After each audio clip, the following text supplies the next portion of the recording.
Bueno, pues ya estamos en la sesión número 7 de nuestro curso propedéutico de filosofía de la ciencia. Es una sesión donde vamos a estar cerrando los temas que estuvimos tratando a lo largo del semestre. Voy a ir compartiendo la pantalla para de una vez entrar aquí a esta cuestión de los temas que vamos a estar trabajando. En esta sesión, pues vamos a estar sobre todo, pues retomando un poco la obra de Philip Kitcher para, digamos, presentar una visión diferente de la filosofía de la ciencia, que, por decirlo de alguna forma, pues es producto también de todo lo que hemos visto anteriormente, ¿no? Las primeras 3 sesiones, recuerden que estuvimos viendo lo que era, qué es hacer filosofía de la ciencia. Hicimos un breve recorrido histórico, hablamos de cómo la filosofía de la ciencia, si bien ya existían preocupaciones y tratamientos, reflexiones de filósofos, científicos sobre el tema epistemológico de lo que es la ciencia, el método, cuestiones relacionadas a evidencia, a maneras de entender la causalidad, cuestiones sobre predicción, desde los griegos hasta, digamos, los científicos del siglo XIX, físicos como Mach, pues digamos ya tenían una perspectiva filosófica sobre qué es la ciencia, sobre cómo vincular la relación entre términos teóricos y términos empíricos, etcétera. Pero es con el empirismo lógico, ya en el Círculo de Viena, que se estructura, digamos, ya una forma especializada de hacer filosofía de la ciencia, donde ya vemos un grupo de científicos y de filósofos ya totalmente consagrados a investigar de manera profesional problemas filosóficos de la ciencia. Y pues vimos que ellos lo hacen en un contexto filosófico, muy influenciados por la lógica simbólica que en su momento se fue desarrollando en el siglo XIX con Frege, posteriormente con Bertrand Russell, Whitehead. También vimos cómo esta actitud de crítica a la metafísica ya estaba presente también en autores como Wittgenstein, que lo que hace Wittgenstein en el Tractatus Lógico-Philosophicus es en cierto modo presentar una especie de posicionamiento filosófico y una actitud filosófica ante el tema del lenguaje, que eso también influye de manera muy fuerte en el Círculo de Viena, y vimos cómo el Círculo de Viena desarrolla a partir de estos elementos una forma de hacer filosofía de la ciencia muy específica, muy peculiar, que los fue metiendo a diferentes problemas de investigación, ¿no? Pero vimos que el Círculo de Viena nunca fue un todo unificado, siempre hubo diferentes corrientes al interior del círculo, siempre hubo filósofos con posiciones a veces muy divergentes sobre, por ejemplo, cómo entender la noción de verdad, ¿no? Y eso vimos como Carnap, Neurath y Schlick tenían posiciones diferentes sobre cómo entender la verdad, cómo entender los enunciados protocolares, cómo entender también pues, cuestiones relacionadas pues a la posición sobre la metafísica. Vimos que además el Círculo de Viena representaba una posición política en una época en la cual estaba avanzando el fascismo en Europa, donde, digamos, autores como Lukács escriben libros sobre cómo la razón se fue destruyendo, digamos, en ciertas perspectivas filosóficas, eh, pasando por Nietzsche, pasando por Heidegger y otros autores que van minando, digamos, la noción de razón. Y, pues, digamos, siguiendo a este autor, tiene lugar un desarrollo de lo que llaman las filosofías irracionalistas, ¿no? Que en este momento, en ese momento histórico, estaban siendo profundamente funcionales a Hitler, a los nazis, al fascismo, y el empirismo lógico, pues más bien reivindica la razón, reivindica la idea ilustración, de modernidad, de progreso, y para ellos la filosofía que debe de ser adecuada, que debe de ser la que se debería de pues, cultivar y desarrollar en la sociedad, pues es una sociedad donde es una filosofía que se interese por los problemas reales de la sociedad, no por problemas metafísicos, y que permita tener criterios epistemológicos que nos permita resolver problemas, ¿no? Y vimos cómo para ellos era muy importante identificar pseudoproblemas para diluirlos, para no meternos en ellos, para no caer, digamos, en esos laberintos, y más bien usar la mente y el pensamiento, la abstracción, en otro tipo de temas, en otro tipo de problemas que quizás pueden ser más fructíferos. Entonces, vimos que el Círculo de Viena eh, fue desarrollando pues un criterio de significado, se interesaron mucho justamente por entender en qué significa decir algo con sentido, ¿no? Entonces, digamos, estos autores desarrollan esta idea de la verificación, no tienen una posición totalmente unificada en torno a ello, pero siguen discutiendo constantemente sobre este asunto de la unificación, eh, de la verificación, etcétera. Y pues al final ellos pues les toca sufrir un momento de persecución. El fascismo, digamos, lleva a que haya estudiantes que, en este caso, uno de ellos asesinó a Schlick afuera de la universidad, y posteriormente el Círculo de Viena se diluyó. Y ya cuando se van a diferentes partes del mundo, algunos se van a, como Tonoira, se van a, ¿cómo se llama? Al Reino Unido, otros se van a Europa, digo, se van a Estados Unidos, etcétera, pues ya más bien se van desarrollando otras formas de hacer, digamos, filosofía, que en efecto tienen una gran influencia, sobre todo la parte técnica de la filosofía del empirismo lógico, donde, por ejemplo, Carnap desarrolla más que nada su filosofía de la lógica de las probabilidades, y que eso tiene pues un impacto importante en lo que en Estados Unidos se conoció como la llamada concepción heredada, ¿no? Aquí no vimos a un autor que es muy importante, pero ustedes lo van a ver en Filosofía de la Ciencia 1. Yo les recomiendo que lo lean, que lo conozcan, y que luego después conozcan también las críticas, que es un autor que se llama Carl Hempel, que en cierto modo él parte de algunas concepciones pues muy parecidas a Carnap, muy parecidas a las del empirismo lógico, solo que este autor se interesó en la noción de explicación científica. Y pues digamos la escuela que él fue desarrollando ponía en el centro de la investigación filosófica la noción de explicación. ¿Qué significa explicar? ¿Qué queremos decir cuando decimos que el científico, el físico, el biólogo o el economista o el historiador están explicando algo, ¿no? Entonces Hempel pues desarrolla una perspectiva muy particular y muy interesante, que después fue cuestionada, etcétera, pero bueno, eso lo van a ver ustedes en otros cursos, pero tiene mucho que ver con esta concepción del empirismo lógico, donde la filosofía además se entiende como análisis lógico, ¿no? Se entiende como un análisis lógico del lenguaje, donde se busca clarificar, se busca la claridad conceptual, y además de que se busca la claridad conceptual y usar la lógica para poder entender las diferentes relaciones, pues también lo que se busca es diluir los problemas metafísicos. Entonces se busca, en la medida de lo posible, evitar la metafísica.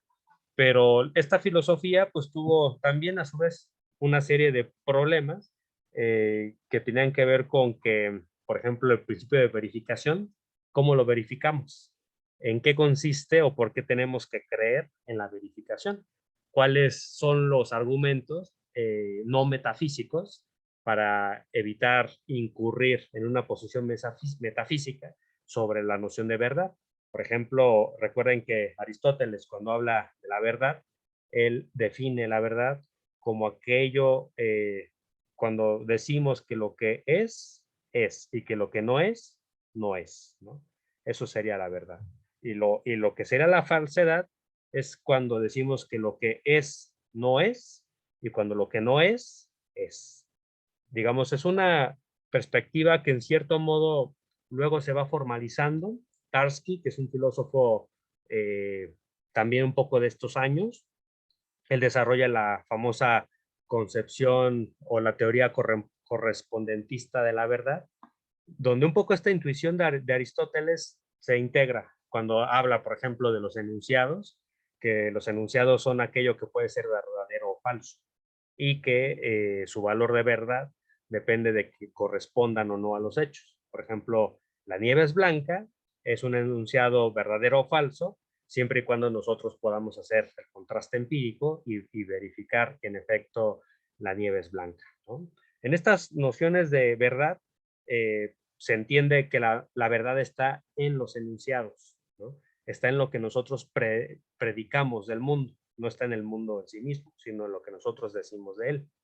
Y el problema es que justamente esta noción de verdad parece tener una base metafísica que Neurath cuestionó y que pues ahí fue metiendo a estos autores en un problema sobre, bueno, entonces en realidad el empirismo lógico, un proyecto antimetafísico, pareciera que en su corazón mismo estaba dependiendo de una posición metafísica, lo cual desde esa perspectiva pues ya los anulaba en cierto sentido, ¿no? En su propia posición. Entonces, digamos, autores como Karl Popper, pues más bien plantearon la discusión no en términos de significado, no en términos de posiciones antimetafísicas, sino más bien en posiciones relacionadas a criterios de demarcación de lo que sería ciencia y pseudociencia. Y cómo la pseudociencia más bien sería aquella producción de enunciados que todo el tiempo se pueden verificar, pero el problema es que nunca se ponen en juego, ¿no? Entonces, una teoría científica, de acuerdo con Popper, no sería científica si esta no se puede poner en juego con la realidad, si esta no tiene esa posibilidad de ser refutada. Entonces, para Popper, ya la discusión deja de ser lingüística, deja de ser la parte del significado y más bien pasa a convertirse la noción de criterio de demarcación como un criterio lógico, pero también un criterio metodológico. Y está en el corazón mismo de la lógica de la investigación científica, ¿no? Y Popper pues desarrolla su noción de falsacionismo, ¿no? Los enunciados que consideremos verdaderos son aquellos que se pueden falsear, son aquellos que se pueden refutar.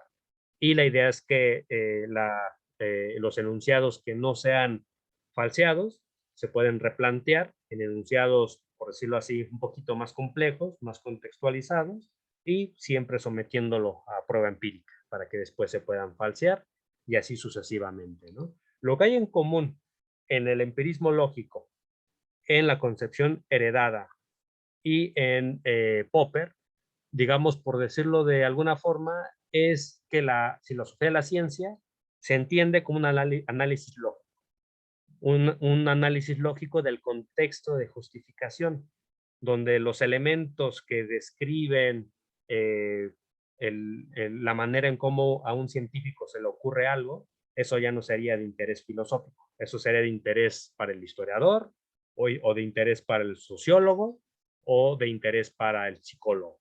Pero para el filósofo de la ciencia, eso ya sale, digamos, de su área de estudio. Entonces, esta noción de filosofía de la ciencia parte de una distinción tajante entre contexto de descubrimiento y contexto de justificación, ¿no?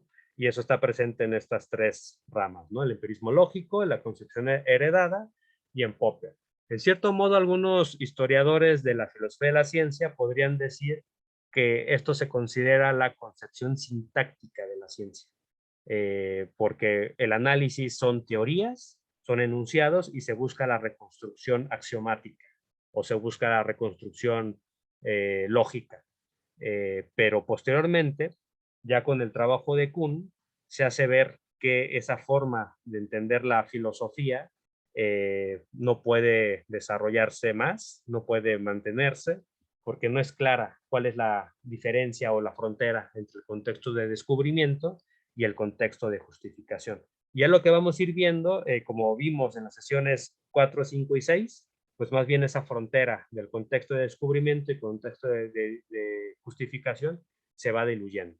Y se va diluyendo porque el análisis ya es más situado en lo que los científicos hicieron y siguen haciendo, ¿no? Ya más bien los análisis están muy centrados en casos históricos, en casos concretos, casos muy delimitados para entender cómo los científicos actuaron, ¿no? Entonces ya en esa medida va cambiando, en cierto modo, la unidad de análisis.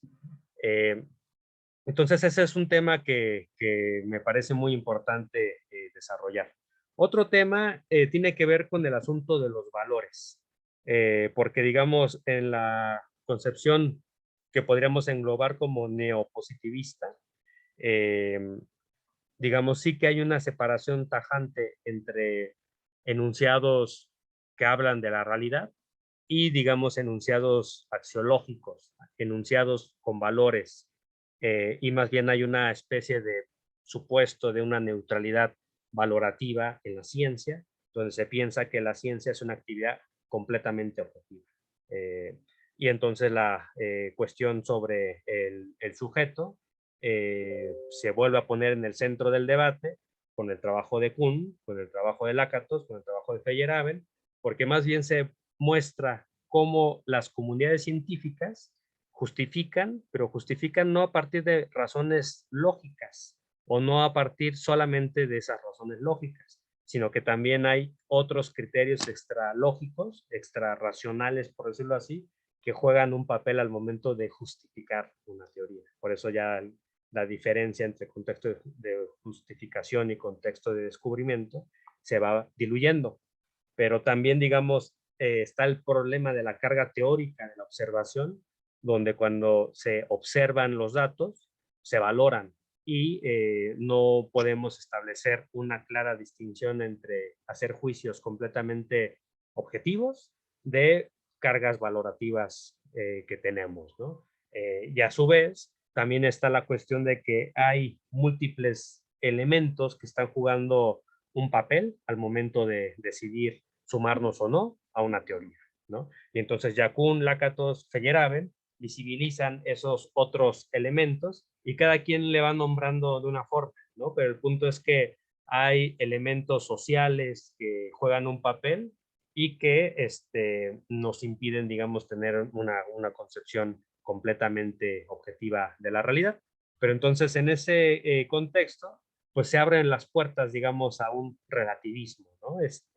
Y es un relativismo, sobre todo a partir de la obra de Kuhn, el que empieza a incomodar, digamos, a los filósofos, ¿no? Sobre todo porque resulta en la argumentación que nos presenta Kuhn que los diferentes paradigmas, cuando se convierten en, digamos, en teorías, en modelos, etcétera, se vuelven inconmensurables entre sí. Y esto significa que no se pueden comparar, no se pueden traducir. Y entonces, pues, ¿de qué realidad estamos hablando, no? Al final, ¿cómo comparamos entre las diferentes teorías? ¿Cómo comparamos entre los diferentes paradigmas? Y bueno, Kuhn, pues a diferencia de Feyerabend y de Lakatos, pues no es muy preciso en el manejo de sus términos y entonces no queda muy claro qué queremos decir con paradigma, ¿no? A veces hablamos de paradigma para referirnos a una teoría o a un modelo o a criterios metodológicos y pues en ese aspecto la visión de Kuhn es muy cuestionada, ¿no? Porque no queda muy claro exactamente qué queremos decir.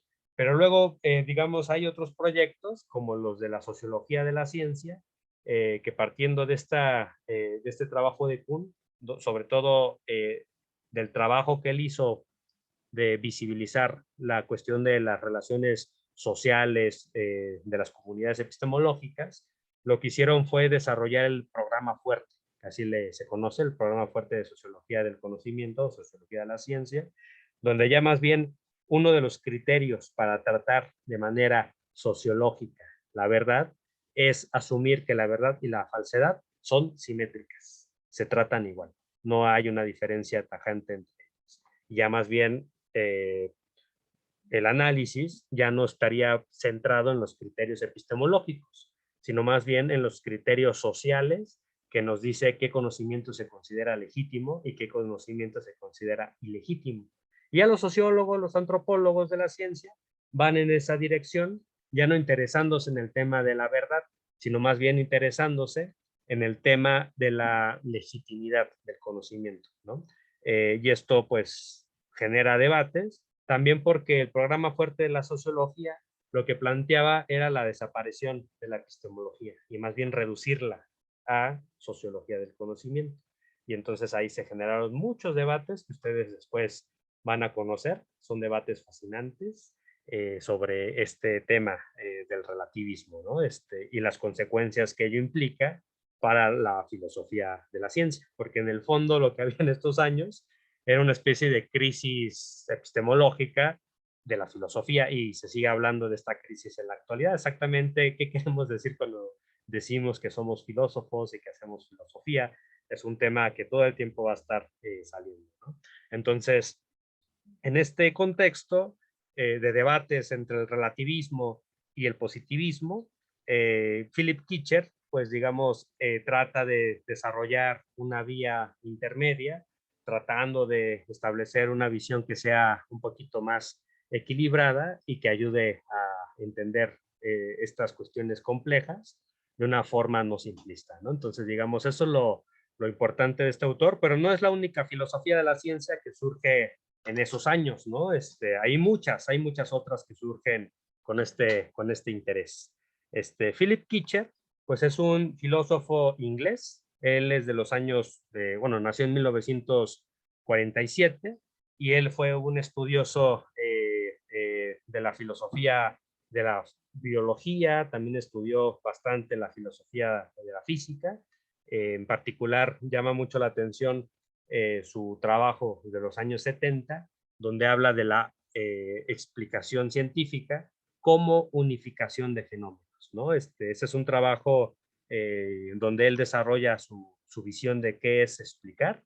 Ya digamos, aquí haciendo un poquito de adelanto de lo que van a ir viendo en futuros cursos, pues la visión hempeliana entró en crisis y hubo diferentes formas de desarrollar esta noción de explicación, y una de ellas es entender la explicación científica como una unificación de los fenómenos, una unificación de fenómenos a partir de patrones de explicación que puedan, en cierto modo, ordenar estos fenómenos y pues dar cuenta de ellos, ¿no? Entonces, en este caso, Philip Kitcher está pensando en la mecánica clásica, en Newton, como un ejemplo de qué es explicar, y pues para él la capacidad explicativa de las leyes, de las tres leyes de Newton, estriba en que unificaba el movimiento de los planetas, la caída de las manzanas,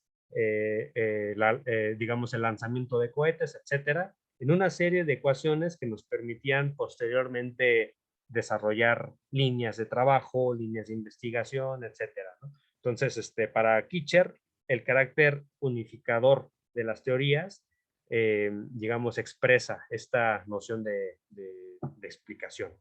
Y en ese sentido, pues, se volvió muy importante, digamos, su trabajo en torno a estos temas. Él, pues, estudió, ya lo mencioné, con Hempel. De hecho, Hempel fue su tutor de doctorado y también estudió con Thomas Kuhn en Princeton. Entonces, Kitcher, pues desde esta edad podemos ver, ¿no? Que ya estaba pues viendo cómo tratar de integrar, de generar una visión pues complementaria entre el positivismo, entre el neopositivismo y pues las posiciones pues que podríamos llamar de la nueva filosofía de la ciencia. Entonces, esas preguntas a él durante los años 80 lo estuvo atrayendo bastante en sus reflexiones. Kitcher, además de ser un excelente filósofo de la ciencia, también pues, se dedicó a estudiar al pragmatismo norteamericano. En particular, la obra de John Dewey es de mucho interés para él, pero también la obra de Peirce. Digamos, ahorita en estos momentos, Así como en su momento se habló del giro lingüístico, ahora se habla también bastante del giro práctico o pragmático, ¿no? De la filosofía en general. Y es un giro práctico que en gran medida también tiene que ver con muchos cuestionamientos que se hicieron a la filosofía analítica, entre ellos un cuestionamiento que hizo Rorty, que es un filósofo que probablemente leyeron en epistemología. Tiene un libro maravilloso que se llama El espejo y la... ¿Cómo es? El espejo de la naturaleza. Bueno, no recuerdo exactamente el nombre, pero es un texto donde él habla de cómo se estructuró, digamos, la filosofía analítica y posteriormente pasa a hacerle críticas durísimas. Y al final él termina defendiendo una posición pragmática. Esto es en los años 80, finales de los 70, principios de los 80. Y bueno, eso posteriormente se va, digamos, replicando en diferentes campos, etcétera, ¿no? Y ahorita en la filosofía de la ciencia se habla bastante de esto, del giro práctico. Kitcher, además de estar interesado en el pragmatismo, y pues como vamos a ver ahorita la noción de práctica científica, es un autor que también está muy interesado en el cambio climático. Sus últimos trabajos han ido en entender los problemas filosóficos de las ciencias atmosféricas y en estudiar este tema del cambio climático como un asunto, digamos, complejo, ¿no? Hay varios libros famosos de él. Aquí les pongo solamente algunos. Eh, Sobre todo me interesaba porque me acuerdo que algún compañero me comentó o me preguntó sobre si esta filosofía de la ciencia también trabajaba temas de bioética. Pues aquí está, este tema sobre las vidas por venir, que es un tema que habla de la revolución genética y de las posibilidades humanas. Entonces, si a alguno de ustedes les interesan temas de bioética, este libro lo podrían leer. A los que les interesa el tema de la filosofía de las matemáticas y de la lógica, este otro libro también lo pueden leer, La naturaleza del conocimiento matemático. Y también, por ejemplo, a los que les interese más el tema de los estudios sociales y filosóficos de la ciencia, este otro libro de Kitcher también les puede interesar, Ciencia, Verdad y Democracia, que la relación entre ciencia y sociedad, digamos, pues se puso más en el centro del debate a partir de todos estos debates que se dieron después de la obra de Kuhn, con la influencia de los sociólogos de la ciencia, la influencia que tuvieron los antropólogos de la ciencia.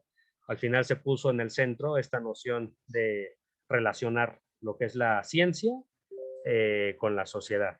Y bueno, quienes les interesen temas más de filosofía política, y porque también se habla en la actualidad de filosofía política de la ciencia, pueden trabajar este texto del progreso moral de Philip Kitcher. Hay un filósofo argentino que trabaja en Berkeley, que se llama Ricardo Gómez, y justamente a él le interesa este tema de la filosofía política de la ciencia.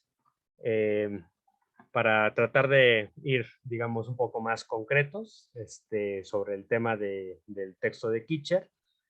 Comentar que de su libro tiene, digamos, esta idea de primero partir de una concepción de qué es esto que llamamos positivismo.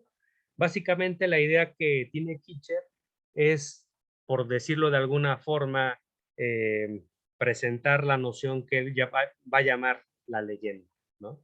Él va a decir durante pues, el empirismo lógico y durante gran parte del siglo XX, pues estuvo presente la idea o la leyenda de que la ciencia debe de interesarse solo por la verdad, nada más que la verdad y solo la verdad, ¿no? Eso era como la pretensión que se tenía de la ciencia.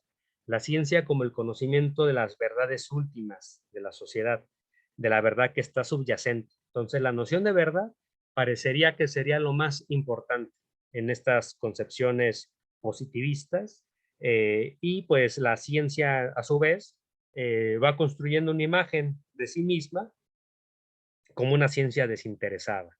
La idea que usualmente se nos presenta en la ciencia moderna como ciencia es que se trata de un conocimiento objetivo desinteresado. Y este conocimiento objetivo y desinteresado, a su vez, se considera verdadero. Entonces la noción de verdad se convierte en algo muy importante. Pero aquí Cher le va a interesar mostrar cómo durante los trabajos de Kuhn, Feyerabend, Lakatos y todo lo que vino después, esa leyenda se va, digamos, cuestionando y va quedando claro que la actividad científica no solo se interesa por el tema de la verdad, no solo le interesa el tema de la objetividad, no solo le interesa el conocimiento desinteresado de la realidad, sino que se trata de una práctica social como otras, ¿no? Que eso es un tema que se va a estar planteando. Dicho sea de paso, Kitcher, y al igual que muchos otros filósofos de la ciencia contemporáneos, tienen un supuesto que se le conoce como el supuesto de la continuidad, donde la idea es que el sentido común del científico no es tan diferente del sentido común de la sociedad. La diferencia entre la racionalidad científica y la racionalidad que hay en los diferentes grupos sociales no es tan diferente. Hay una continuidad, pero más bien cuando hablamos de ciencia, hablamos de una comunidad o un conjunto de comunidades que comparten ciertos valores, que comparten ciertas estándares, que comparten ciertas creencias que les da identidad. Entonces Kitcher pues va a aceptar ese planteamiento que surge desde Kuhn, que surge desde Feyerabend, etcétera, y va a decir, sí, en efecto, pues eso es así, pero eso no quiere decir que la ciencia sea, digamos, una actividad pues irracional.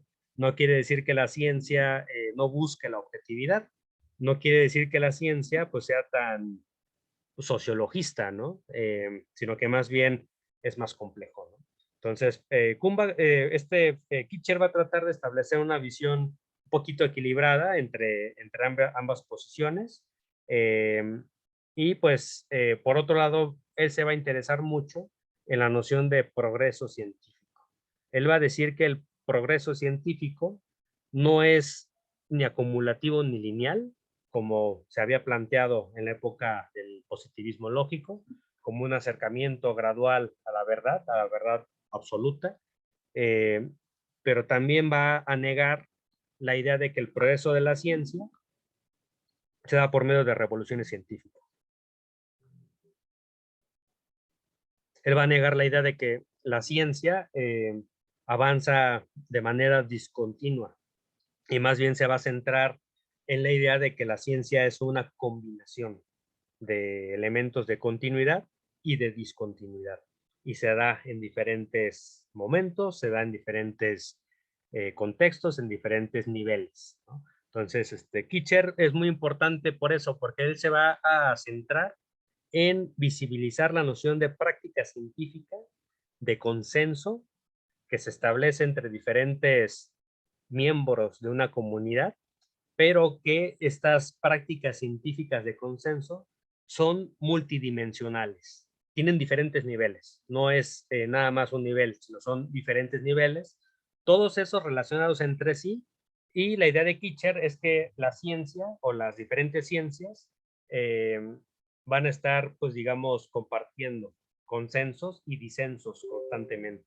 El consenso se va a estar restableciendo y se va a estar cuestionando constantemente. Y en algunos momentos se puede decir que hay ciertas comunidades que en un nivel de abstracción tienen consenso, pero en otro nivel de abstracción no lo tienen, ¿no? Entonces él va a estar todo el tiempo haciendo ese énfasis en esta idea de los consensos. Él va a decir que hay consensos que se mantienen, que son persistentes, y otros que son modificados conforme va pasando el tiempo, pero él va a decir que al final la ciencia va a ir generando un conocimiento no más verdadero, pero sí más significativo. Y esto es un tema importante porque aquí se ve cierta influencia del segundo Wittgenstein. Para Kitcher, la ciencia no busca la verdad, sino que busca producir verdades significativas. O sea, él no va a negar igual que digamos, o sea, digamos, él va a mantener en cierto modo una noción de verdad. Él va a decir es trivial producir enunciados verdaderos. Si nosotros aceptamos la teoría de la correspondencia de la verdad, podemos producir enunciados verdaderos triviales.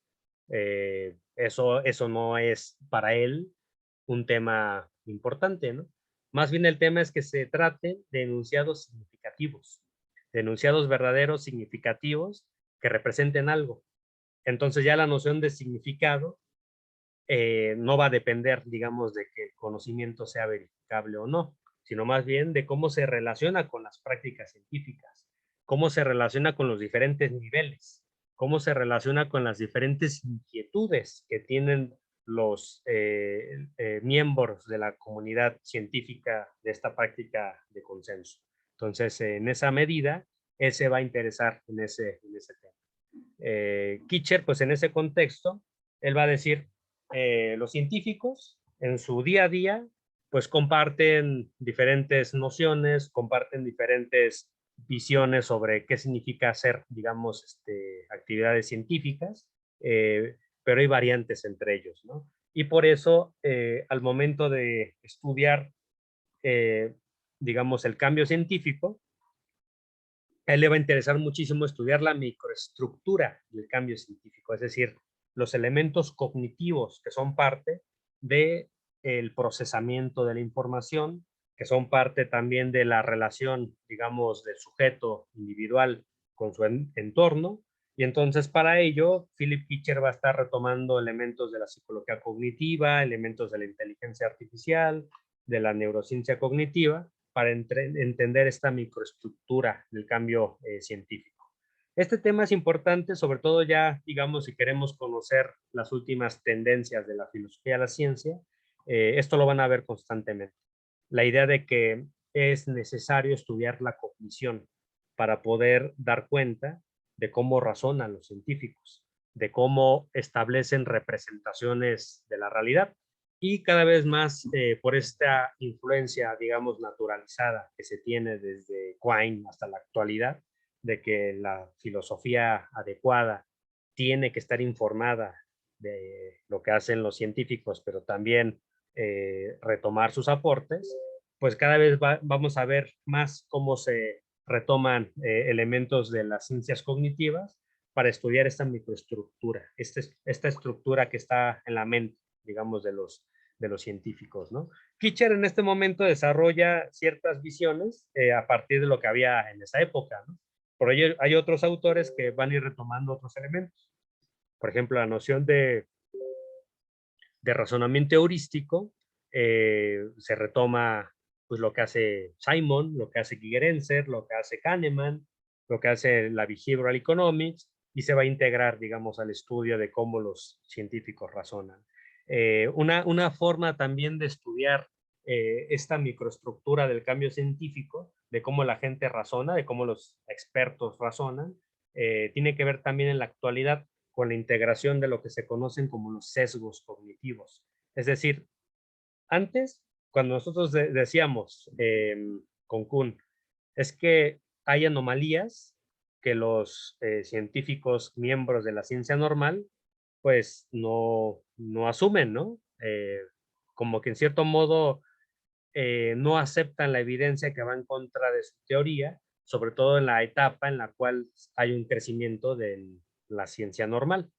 Lo que podríamos decir a partir de las ciencias cognitivas contemporáneas es que se trata de una ceguera cognitiva, ¿no? Eso es el concepto. A partir de un tipo de sesgo cognitivo que se conoce como el sesgo de la confirmación, donde realmente lo que ocurre es que las personas de carne y hueso, eh, sobre todo cuando quieren corroborar ciertas ideas, solamente van a ver la información que refuerza sus propios prejuicios. Y la información que va en contra de sus propios prejuicios no la van a ver. Y eso va a generar pues un sesgo. Pues un sesgo que opera a nivel intuitivo, al nivel de las intuiciones y al nivel de la percepción. Pues eso juega un papel al momento de, digamos, procesar los datos, al momento de procesar la información de los laboratorios, al momento de ver, digamos, la evidencia que está a favor y en contra de nuestras teorías, porque es un tema cognitivo, es un tema psicológico. es un tema que está en la percepción. Entonces, Kitcher, pues aquí es un caso de un autor que ya está retomando estas tendencias que se siguen desarrollando y autores como Catherine Elgin, no, esta no, bueno, ahí después les voy a pasar el nombre, es una autora que retoma pues elementos cognitivos justamente para estudiar temas de creatividad científica y también el tema de la noción de idealizaciones, etcétera, ¿no? Pero bueno, eso es un tema para decir un poco por qué es importante pues terminar esta parte del curso con Kitcher, porque Kitcher es un ejemplo de estos giros hacia la cognición, hacia estudiar los temas cognitivos para poder entender el razonamiento de los científicos y en esa medida poder dar elementos que nos sirvan para avanzar. Voy a pasar ahorita a proyectar unas notas que tenía, porque la verdad es que no me dio tiempo de pasar todo ¿cómo se llama? Aquí al PowerPoint. Entonces ahora mismo voy a pasar a compartir otra pantalla. Nada más que esto no sé por qué no. A ver, dejar de compartir. Ya está. Disculpe, profesor, una duda.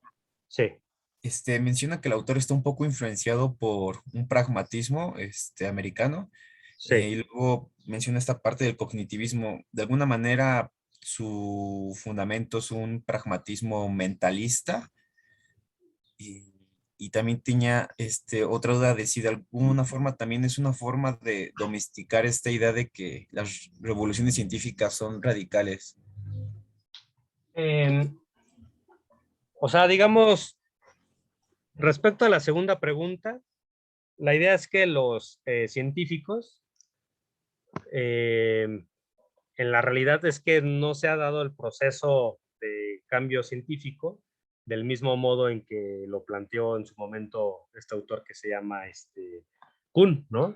Es decir, eh, si nosotros tomamos en serio la historia de la ciencia, eh, lo que vamos a ver es que incluso en la física no hay revoluciones científicas en el sentido de Kuhn, en el sentido de que, por ejemplo, la mecánica clásica, que tuvo un proceso lento de unificación, esa visión no entró, por decirlo así, no se abandonó una vez que surge la mecánica cuántica. Es decir, la mecánica cuántica se desarrolló para abordar anomalías, en efecto, pero se desarrolló un rango de aplicación donde la mecánica cuántica opera muy bien, pero la mecánica clásica no se abandonó, no se dejó de lado, se sigue estudiando y se sigue trabajando con ella para resolver problemas como en la actualidad lanzar cohetes, ¿no? Lanzar, ¿cómo se llama? Satélites al espacio exterior. La mecánica clásica no se dejó de lado, más bien se sigue respetando su ámbito de aplicación. Y la teoría general de la relatividad, a su vez, sigue operando en su rango específico que sería el macrocosmos.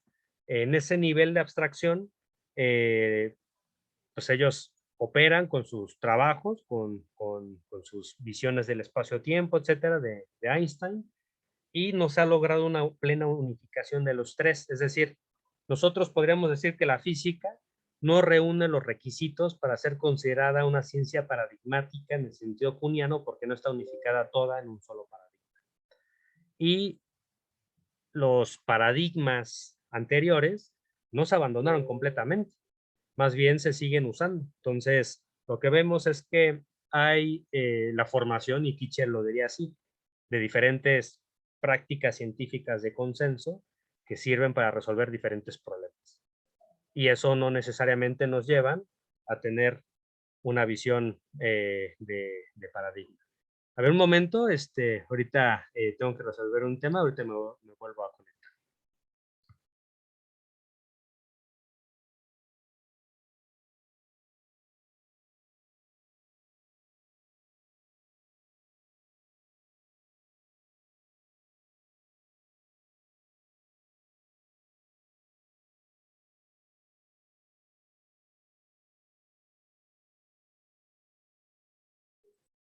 Ya listo. Entonces, no es que se domestique la noción de revolución científica, sino que más bien se considera que la noción de revolución científica es inadecuada, al menos tal y como la formuló Thomas Kuhn, porque no da cuenta realmente de cómo es el progreso de la ciencia. Por eso a Kitcher le interesa esa pregunta. Entonces, eso es un primer tema. El segundo tema, ¿me lo podrías repetir? Si se podría decir que su teoría reposa en un pragmatismo mentalista. Y bueno, nada más para agregar a lo anterior, yo lo pensaba un poco por esta idea de que al final depende de prácticas consensuadas. Me hizo pensar mucho en esta idea de que lo que importa desde la idea de Kuhn son las teorías aceptadas o el paradigma aceptado. Entonces me pareció que la aceptación o lo consensual sigue siendo el fondo de, pues, de la idea de lo legítimo. Digamos, Kitcher ahí trata de, a ver, respecto a al primer tema que decías, yo creo que Kitcher se centra en reconocer comunidades. Entonces sería un pragmatismo en el sentido de que le interesa estudiar las prácticas científicas de investigación como unidad de análisis de la filosofía de la ciencia, ya no solo las teorías científicas, sino las prácticas, y estas prácticas son complejas, multidimensionales, y además son colectivas. Entonces, la idea de Kitcher es que interesa estudiar los consensos que se establecen a nivel científico. Y estos consensos pueden implicar criterios políticos, criterios institucionales, pero también criterios prácticos relacionados a una forma específica de actividad humana, que es investigar el mundo, investigar la naturaleza, investigar la sociedad. Y entonces ahí el consenso no es nada más un consenso político, ¿no? Sino que también responde a criterios y estándares epistemológicos propios que se establecen en cada disciplina científica. Por ejemplo, la noción de explicación. Para Kitcher es importante dar cuenta de patrones de explicación. Patrones de explicación donde se considera algunos elementos con poder explicativo que antes no había. Por ejemplo, en el caso de la biología darwiniana, eh, se establece un patrón de explicación relacionado a vincular, digamos, toda la evidencia que hay sobre pues, diferentes especies y posteriormente elaborar diferentes ideas que unifiquen a nivel teórico la sucesión, digamos, de estas especies en diferentes etapas de desarrollo, que en el caso de Darwin, pues establece la teoría de la evolución, pero Darwin no es, por decirlo así, original por decir que las cosas evolucionan o cambian, ¿no? Que los seres vivientes se modifican, sino más bien se volvió, por decirlo así, original por establecer una explicación del mecanismo que explica ese fenómeno, el fenómeno de la evolución. Entonces, para Darwin, la evolución es un hecho y más bien lo que hay que hacer es explicar. Y la explicación que él da parte de postular la idea de selección natural. La idea es que se genera a partir de ahí un tipo de patrón de explicación para que, digamos, los que van a cuestionar a Darwin o los que van a desarrollar las ideas de Darwin ya parten de ciertos patrones que tienen que aceptar, ¿no? Y a partir de ahí van estableciendo sus diferentes aportes, ¿no? Entonces, no se trata de un mentalismo, sino más bien se trata de prácticas intersubjetivas. Prácticas intersubjetivas, comunitarias, que entre ellas comparten ideas y más bien se establece intersubjetividad, ¿no? Entonces, sería muy parecido desde mi punto de vista a John Dewey, eh, que pues para Dewey lo importante es la noción de hábito y los hábitos son relacionales, es decir, no es nada más lo que tenemos en la cabeza, sino que está en la relación que tenemos con el entorno y por el entorno se entienden a otras personas, lo que se considera conocimiento, estructura tecnológica, material, y eso va moldeando nuestras capacidades de adaptación, ¿no? Que en este caso son los hábitos. Kitcher un poco va en esa dirección. Y digamos, para Kitcher, la idea de consenso es un consenso que se va a ir estableciendo a partir de la resolución de los problemas. No es nada más, digamos, una cuestión meramente arbitraria, sino que sí existen formas de ir generando estos consensos, ¿no? Bueno, digamos, uno de los temas que importa mencionar aquí es que esta idea de consenso se establece entre diferentes comunidades y la idea es que estas comunidades suelen estar divididas entre personas que diríamos ocupan diferentes jerarquías, porque no todas las comunidades son iguales, digamos, sí que hay diferentes agentes, como él les nombra, y estos agentes serían, por un lado, los veteranos y los aprendices. Y los primeros, los veteranos, entrenan a los segundos. Y los segundos, en cierto modo, los aprendices, pues van aprendiendo el consenso de la práctica que comparte una comunidad.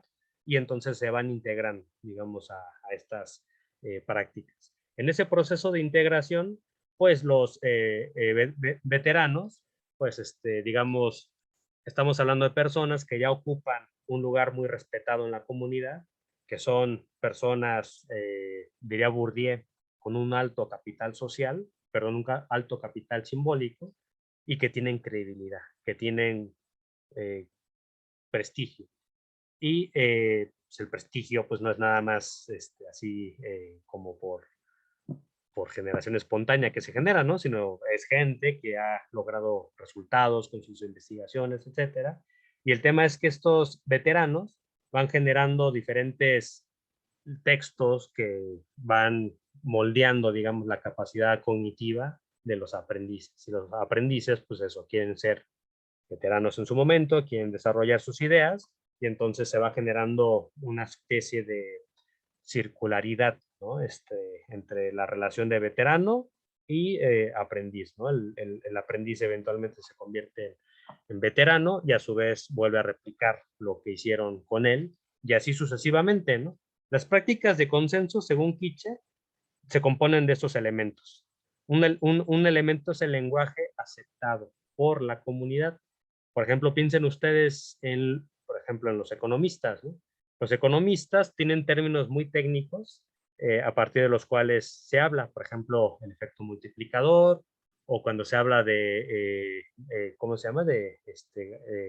La ganancia, los agregados monetarios, de pronto cuando te dicen ponte a deflactar estos datos, luego la gente dice, ¿qué significa deflactar? ¿No? O sea, hay ideas que ya son como muy técnicas y se consideran parte, digamos, de la comunidad. Entonces el aprendiz tiene que aprender este lenguaje. Entonces, y es un lenguaje tecnificado, ¿no? Además de que se aprende ese lenguaje, lo que se va aprendiendo es a estudiar problemas que se consideran relevantes, porque cuando un aprendiz entra a una comunidad, no puede estudiar cualquier cosa que quiera el aprendiz, porque digamos, si estamos hablando de comunidades epistemológicas que a su vez tienen proyectos y programas de investigación financiados, ya sea por CONACYT o financiados por PAPIT, etcétera, pues ya digamos, tienen que pues orientarse a la línea de trabajo general que ha impuesto el veterano. Entonces, en ese sentido, el aprendiz tiene que aprender a ver qué preguntas son interesantes para ser aceptado en la comunidad, qué preguntas dejar de hacerse, porque pues, esas no van a ser publicadas, ¿no? No van a ser de interés para los miembros de esta comunidad científica. Tiene que aprender esto que les comentaba, conjunto de esquemas que se consideran explicativos. Por ejemplo, un economista tiene que aprender, si le interesa vincularse con la corriente de teoría de juegos, pues a usar las matrices, a usar las formalizaciones específicas del equilibrio de Nash. Y, por ejemplo, un sociólogo versado en métodos cualitativos, ese tipo de esquemas no le va a parecer esclarecedor, no le va a parecer explicativo. En cambio, por ejemplo, los sociólogos que son burdiosianos, les va a parecer explicativo si se explica cómo se forman los hábitos, ¿no? De los diferentes miembros de una sociedad, etcétera, pero un economista, eso va a decir, ¿eso qué es? Eso no sé qué quieres decir con ese término, ¿no? Entonces, ahí está este tema de que se tiene que aprender esto, los patrones y esquemas de explicación. Las fuentes de información se tienen que estandarizar. Tiene que haber, en cierto modo, un acuerdo de cuáles van a ser nuestras fuentes, qué se considera en ese sentido fuente de credibilidad. eh, y pues en ese sentido evaluar qué tan confiables son nuestras fuentes, ¿no? No todos los científicos aceptan Wikipedia, por ejemplo, ¿no? Como una fuente. Entonces ahí tenemos ese asunto. Eh, Tiene que haber también paradigmas de experimentación o de observación que se consideren confiables. Por ejemplo, en la economía experimental se trabajó mucho en una técnica que se importó de la medicina, que se llama Random Control Trials. Siempre tengo yo problemas para traducir esa palabra, esa expresión. Ensayos clínicos aleatorios. Y digamos, esa técnica o paradigma de experimentación, pues se ha aplicado en economía, en estudiar grupos para saber cómo los incentivos económicos generan efectos o cómo ciertos subsidios generan efectos en grupos regionalizados o cómo el incremento del salario genera efectos en el empleo y en la inflación. Entonces, digamos, ahí se han ido integrando experimentos o técnicas de experimentación que no todos los economistas aceptan, porque digamos, algunos economistas dirían, es que esa forma de experimentar es demasiado artificial, ¿no? Eso no lo consideramos importante. Más bien consideramos importante estadísticas exhaustivas y que podamos procesar a nivel econométrico, ¿no? Con nuestros largos modelos econométricos para hacer eh, correlaciones estadísticas robustas, ¿no? Entonces ahí ya hay técnicas diferentes, ¿no?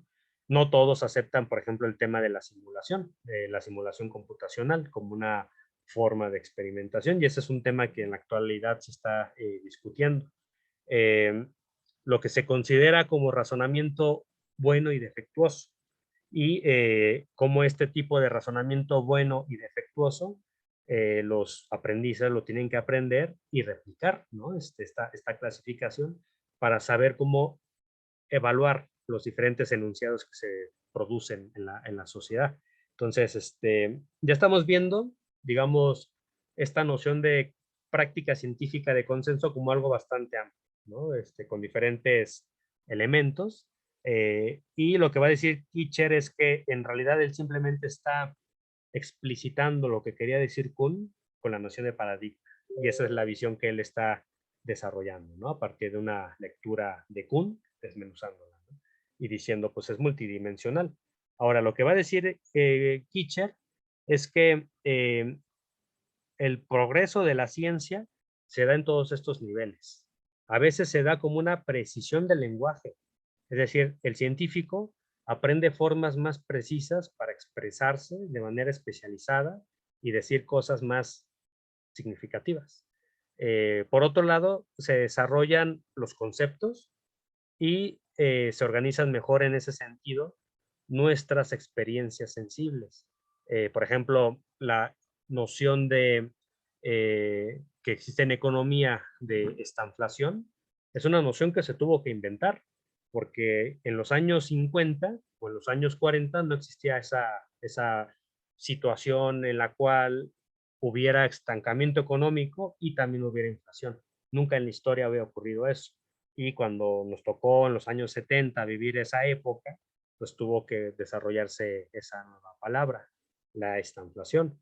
O por ejemplo, la noción de volatilidad.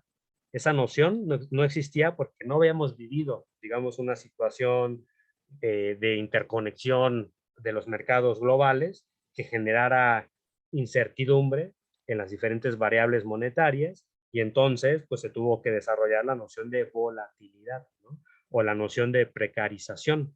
Nunca en la historia hemos estado tan precarizados como en la actualidad, digamos, trabajos estables, sin seguridad social, sin muchas cosas, ¿no? Entonces, en ese sentido, Se habla de progreso conceptual cuando se desarrollan mejor nuestros conceptos, ¿no? Que organizan mejor nuestras experiencias sensibles. Dice Kitcher que el progreso científico nunca va a ser uniforme, sino que en todos estos niveles se va a dar un proceso desigual, constantemente desigual. Y entonces en esa medida el progreso es mucho más complejo, porque no avanza siempre igual. Por ejemplo, en la economía vemos que hay mucho progreso en una corriente de pensamiento heterodoxa, que es la economía experimental, la economía del comportamiento, la behavioral economics, donde han integrado simulaciones computacionales y también han integrado técnicas de experimentación, pero no todos los economistas las aceptan. A su vez, estos propios economistas han desarrollado nuevos patrones de explicación. Por ejemplo, han integrado la noción de autocontrol para estudiar cómo las personas no tomamos decisiones tan racionales. Y, digamos, para el teórico de la teoría de juegos como Gary Becker, pues eso les parecería muy raro, ¿no? ¿Qué quiere decir que los agentes tienen comportamientos irracionales, ¿no? Cuando en realidad pues se postulaba que siempre éramos muy racionales. Entonces está ahí, hay, digamos, una noción de progreso. Ahora bien, hay que decir siempre que el progreso científico siempre es en relación a algo, no hay un progreso absoluto, ¿no? Que en esto Kitcher ayuda mucho a entender mejor. Siempre es en relación a las comunidades científicas, porque tiene cada una de estas su propio proceso de trabajo, su propio proceso de desarrollo, etcétera. Y por ejemplo, hay algunos que van desarrollando avances significativos en técnicas de registro, procesamiento de datos, o por ejemplo, en economía, pues se habla de técnicas econométricas más precisas. Y bueno, ya les hablaba yo de esta noción de práctica científica. Tiene esta parte conceptual, esta parte explicativa. Por ejemplo, aquí, ¿no? En la parte explicativa diría Kitcher, se usan de mejor forma los enunciados aceptados en esquemas explicativos más completos y extensivos, con instrucciones de llenado, ¿no? Cuando quiere decir instrucciones de llenado, quiere decir que hay estructuras formales que luego nosotros vamos llenando de contenidos en función de lo que queremos estudiar. Este tema es muy importante, para mí es de lo más interesante de Kitcher, que tiene que ver con que hay otro elemento del progreso científico que tiene que ver con lo que él llama erotético. Y esto tiene que ver con que nos formulamos preguntas que cada vez son más significativas. Es decir, la calidad de las preguntas que nos hacemos, en el cómo nos preguntamos, y temas que no han sido abordados, él dice, eso es un motivo de progreso. Que te preguntes lo que antes nunca te habías preguntado, pero partiendo pues de los conceptos, de los métodos, de la tecnología, de los avances científicos. Y si bien muchas veces nos hacemos preguntas que a veces no podemos resolver, el solo hecho de formularlas ya permite desarrollar ciertas áreas de investigación, ¿no? Por ejemplo, los economistas del comportamiento se preguntaban cómo la gente toma sus decisiones. No nada más se preguntaban qué decisiones toman, se preguntaban cómo. Es decir, se preguntaban por el proceso, y preguntarse por el proceso nos lleva a desarrollar una diferente, pues digamos, agenda de investigación que va centrando el análisis en Kahneman, Gigerenzer, en otros autores, en la noción de sesgo cognitivo, ¿no? Que antes los economistas no se preguntaban. Entonces, este tema es importantísimo, el tema el progreso erotético. También está el progreso instrumental, el saber cómo incorporar mejor las tecnologías para investigar, como por ejemplo en la actualidad, cómo podemos integrar el Big Data en nuestra manera de estudiar comportamientos o estudiar cosas, ¿no? A nivel psicológico. Se desarrollan mejores técnicas experimentales, pero también hay un progreso que él va a llamar progreso organizacional, que tiene que ver con cómo se vincula unas disciplinas con otras disciplinas. Entonces, por ejemplo, él está hablando ahí de este progreso a nivel interdisciplinario y también de transdisciplina, ¿no? De cómo se vinculan las ciencias entre sí y cómo eso puede contribuir al desarrollo de la ciencia. Entonces, para Kitcher es esto importante, el tema de las preguntas significativas que nos pueden llevar a verdades significativas, que bien estas preguntas pueden ser de aplicación o bien pueden ser, él le llama presuposicionales, que básicamente es la idea de que las preguntas se hacen pues a nivel teórico.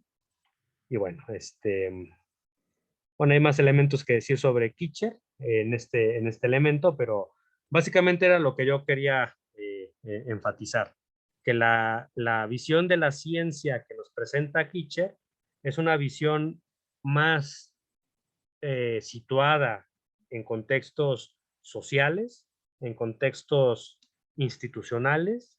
Se reconoce la relevancia de las comunidades científicas, se reconoce además el carácter multidimensional de estas ciencias, de estas prácticas científicas, y se ve cómo el progreso no siempre es uniforme, es desigual, y en algunos elementos se avanza más que en otros, ¿no? Entonces, digamos, si hiciéramos un análisis kitcheriano de alguna disciplina científica de cómo progresa, nos haríamos preguntas en torno a los diferentes niveles y veríamos cada uno de esos niveles, cómo ha mejorado o cómo ha habido estancamiento, ¿no?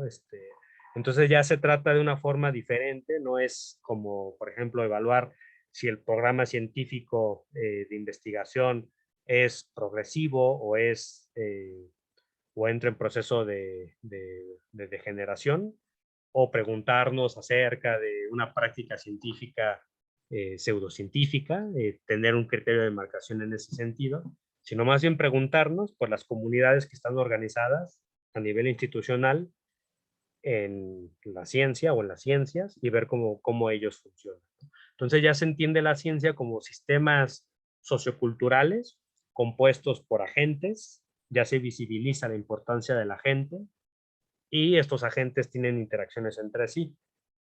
Kitcher ya en su trabajo más adelante va a retomar elementos de la teoría de juegos para hablar de cómo se generan estos consensos, como consensos estratégicos que tienen que ver con cálculos de recompensas. Al final, digamos, él va a hablar de agentes interesados también, o sea, no es nada más el agente desinteresado, sino que también deciden tomar decisiones a partir de lo que ellos consideran más rentable, ¿no? Entonces, en esa medida se habla de un tipo de racionalidad que también está presente en la investigación, ¿no? Una racionalidad también utilitaria, económica, que a veces lleva a que los investigadores pues apoyen más una teoría que otra, ¿no? Imagínense si uno le interesa un marco teórico, pero nadie te lo va a financiar, no vas a conseguir jamás el financiamiento así, realmente cuáles incentivos vas a tener para seguir haciendo ese marco teórico, ¿no? Para seguir desarrollándose ese tipo de investigación. O a veces las discusiones para asfixiar cierto tipo de investigaciones, pues pasa por no apoyar investigación que se haga con esos marcos teóricos, ¿no? Entonces, digamos, el retrato que nos presenta Kitcher sobre la ciencia pues es un retrato bastante complejo, sería un retrato que es un ir y venir, y bueno, en esa medida pues se convierte en algo más complejo, ¿no? Y bueno, yo de momento sería lo que preparé para la sesión de hoy. Eh, Pensaba ahorita que nos demos una media hora para descansar y regresar a las 6:10 para ya, digamos, abordar las últimas preguntas que tengan sobre Kitcher y también que tengan sobre todo el curso, ¿no? Entonces, a las 6:30, a las 6:10 nos volvemos a conectar y ya, pues vamos concluyendo el curso.